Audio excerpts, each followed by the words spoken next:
हर हर महादेव दीदी, मैं आज लेकर आई हूँ शिव गुरु की कथा, जिसमें एक गुरु बहन 12 बरस से शिव चर्चा करती है और कैसे करती है। इस कथा के माध्यम से अंत तक ज़रूर सुनिएगा दीदी। यदि पसंद आए तो लाइक सब्सक्राइब ज़रूर करिएगा। अभी तक मेरे चैनल को जो सब्सक्राइब नहीं किए हैं दीदी, तो प्लीज़ मैं हाथ जोड़ के प्रणाम करती हूँ, मेरे चैनल को सब्सक्राइब कर लीजिएगा। तो देखिए दीदी, एक गुरु बहन 12 बरस के उम्र में शिव गुरु को गुरु बना लेती है, जो कि उनको 12 बरस की उम्र में खेलना धूपना और पढ़ाई करना था। तब वो अपने शिव को गुरु बना लेती है। दीदी, अभी का बच्चा लोग 12 बरस की उम्र में कुछ भी समझते नहीं हैं और खेल धूप में लगे रहते हैं, पढ़ाई लिखाई में लगे रहते हैं।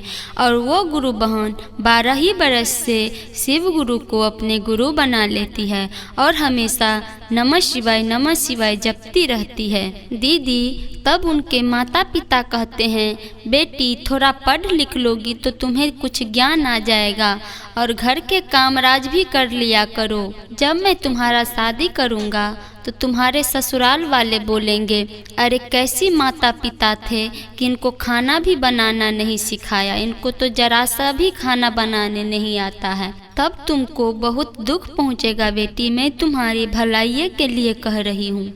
तभी उनके आस पड़ोस के लोग आते हैं और उनसे बोलते हैं कि अरे तुम्हारा बेटी तो शायद पागल हो गई है, हमेशा क्या बड़बड़ाती रहती है, तुम लोग डांस सिखा रही हो क्या?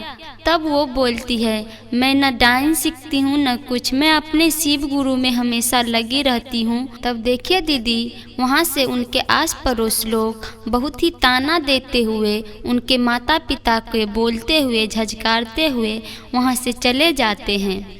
तब वो खूब रोने लगती है और अपने शिव गुरु के पास जाती है और बोलते हैं, हे शिव गुरु, मैं क्या गलती की हूँ जो आस पड़ोस के लोग भी आकर मुझे इतना ताना सुना रहे हैं। इसी तरह उन गुरु बहना को दिन रात बीतते हैं दीदी, ताना सुनते हुए, सब लोग के बात सुनते हुए। तब पर भी किसी के बात नहीं मानती है और अपने शिव गुरु में रमी रहती है। जब उनको 18, 19, 20 साल की उम्र हो गया, तब उनके माता पिता एक अच्छे से घर में शादी कर देते हैं। जब शादी हो जाता है दीदी, बहुत ही धूमधाम से शादी कर देते हैं। उनके माता पिता के वही एक लाडली बेटी थी जो 12 बरस से अपने शिव गुरु को गुरु मान लेती है। न कभी पढ़ी लिखी और न कभी खाना बनाना सीखी। उनको शादी हो जाता है दीदी, तब वो अपने ससुराल चली जाती है। तो देखिए दीदी, जब वो गुरु बहन अपने ससुराल आती है, तब उनके सास गोतनी ननद सब उनको अर्चन परछन करती है। तब उनको बहुत ही अच्छे से रात बीतती है दीदी। जब अगले दिन सुबह होती है, तब सबके लिए खाना अच्छे से बना सुना देती है, सबको खाना पर बैठा देती है खाने के लिए। तब वो नहाने के लिए जाती है और नहा सुना के अपने शिव गुरु के नाम जपने लगती है, नमः शिवाय जपने लगती है। तो देखिए दीदी, उनके ससुराल में अभी तक कोई नहीं पूजा पाठ करते थे। और जब वो उनको नमः शिवाय के आवाज़ उनके सास ससुर के कान में पहुँचे, तब बोल रहे, अरे ये कहाँ से आवाज़ आ रहा है। तब उनके ननद जाती है देखने के लिए।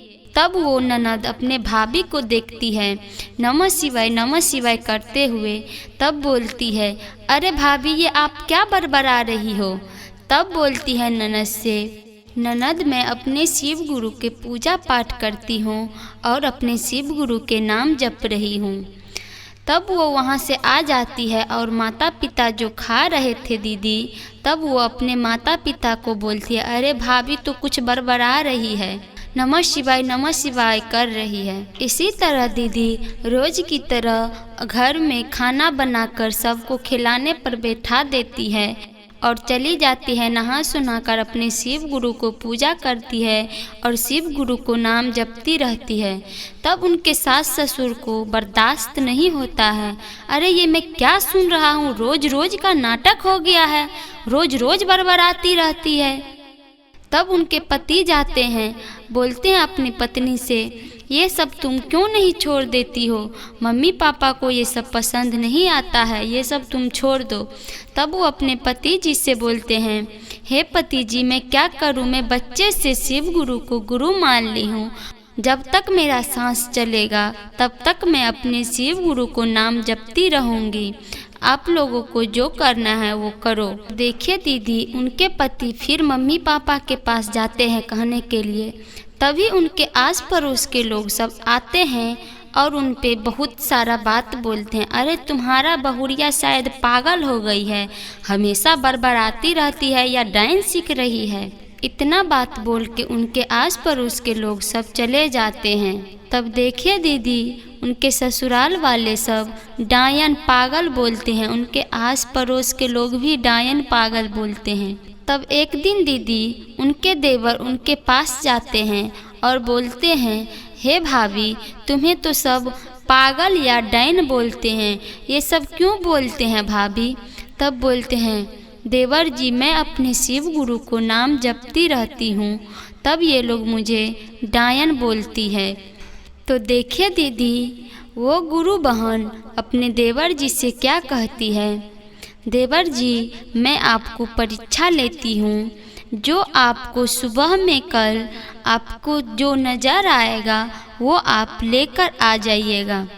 तब उनके देवर सुबह 4 बजे जब मैदान करने जाते हैं, तब देखते हैं एक बड़ा सा अजगर।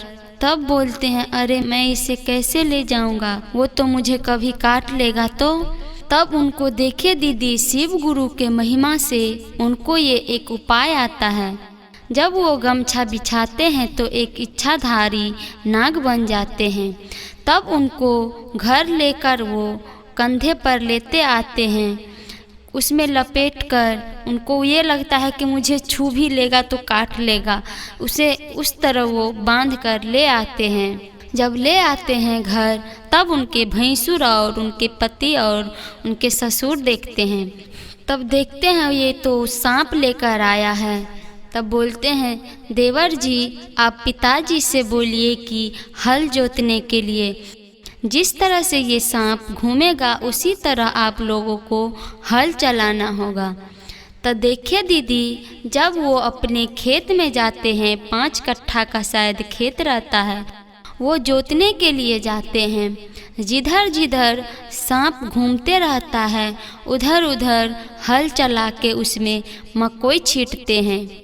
जब अगले दिन दीदी, उनको ससुर को तो खूब लालची आया था कि क्या होगा क्या नहीं, देखने के लिए खूब लालसा लगा हुआ था। तब उनके ससुर, उनके भैंसुर, उनके पति जाते हैं देखने के लिए, उनके देवर भी जाते हैं देखने के लिए। तो उनमें इतना हीरा मोती लगा रहता है, कितनों भी निकालते हैं उसमें से, तब पर भी उनमें से साफे नहीं होता है, ख़त्म में नहीं होता है दीदी। इतना उनको शिव गुरु दे दिए। तब उनके सास ससुर, उनके गांव के लोग भी देखते हैं। तब उनके सास बोलती हैं, सास ससुर बोलते हैं, अरे मैं तो इनको डायन पागल समझ रही थी, ये तो मेरे घर की लक्ष्मी है, साक्षात मेरी लक्ष्मी माता है। तब उनको बहुत ही प्यार दुलार देने लगे दीदी और बहुत ही अच्छे से रहने लगे। तब उनके आस पड़ोस के लोग बोलते हैं, अरे देखो, शिव गुरु के महिमा अगम अपार है, ये शिव गुरु के भक्त थे, इसीलिए उनको शिव तार दिए। तो देखिए दीदी, अभी तक आप लोग शिव गुरु के गुरु नहीं माने हैं, तो मैं आप लोगों से हाथ जोड़ के प्रार्थना करती हूँ, आप लोग भी शिव को गुरु मान लीजिए। मैं भी अपने शिव को गुरु मान ली हूँ दीदी, मेरा जीवन अच्छे से चल रहा है, आप लोगों के जीवन भी अच्छे से सुख में बीते दीदी। हर हर महादेव, हर हर महादेव।